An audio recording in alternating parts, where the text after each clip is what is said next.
We have to teach the society about Islam.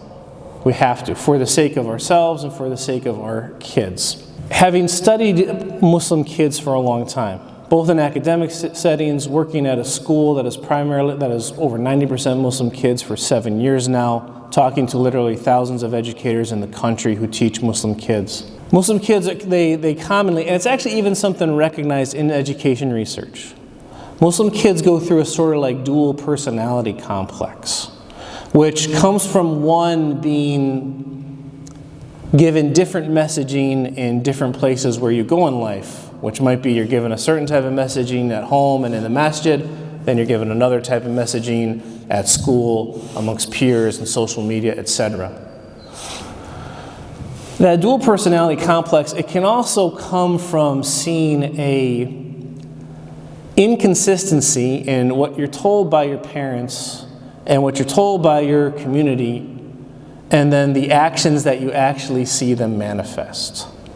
So a lot of times what our Muslim kids go through, they get told that it is the most important thing for them to be Muslim and Islam is the most important thing and all that type of stuff.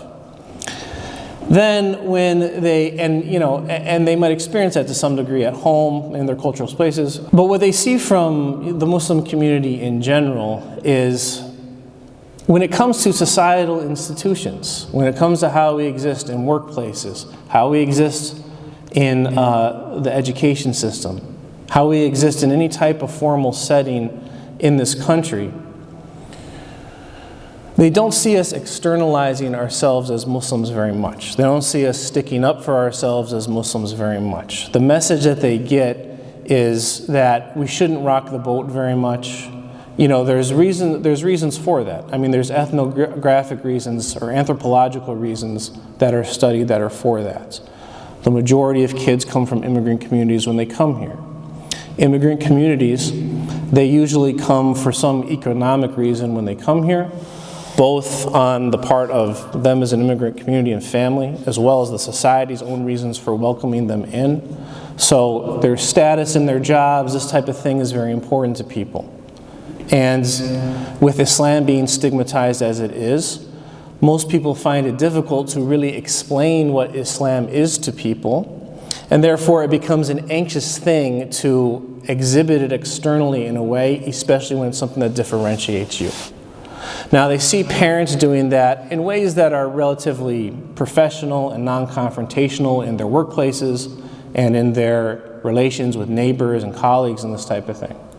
But the way young people take that is they see that as, well, you know, mom and dad or the community, they say Islam is really important here and there, but then when they go to these other places, they're not really talking about it, they're not really working to educate anyone else about it. So when I'm in this place where no one knows about Islam, and no one really knows what it means to be Muslim, then I just do the same thing, but I do it in my own way.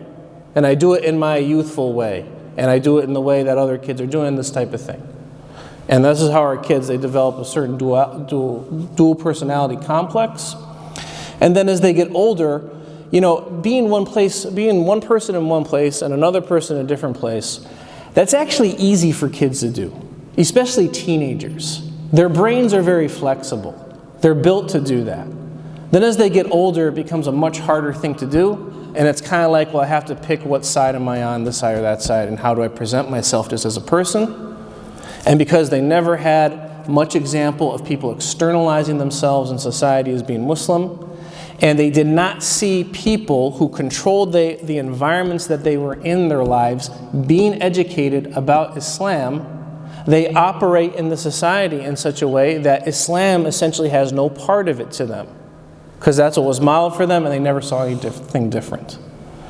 So it's a hard problem for the community really to confront, but it's something that has to be confronted for the sake of the youth, and the resources I've developed, as I'm going to explain, is a mechanism to try to make that easier for everybody.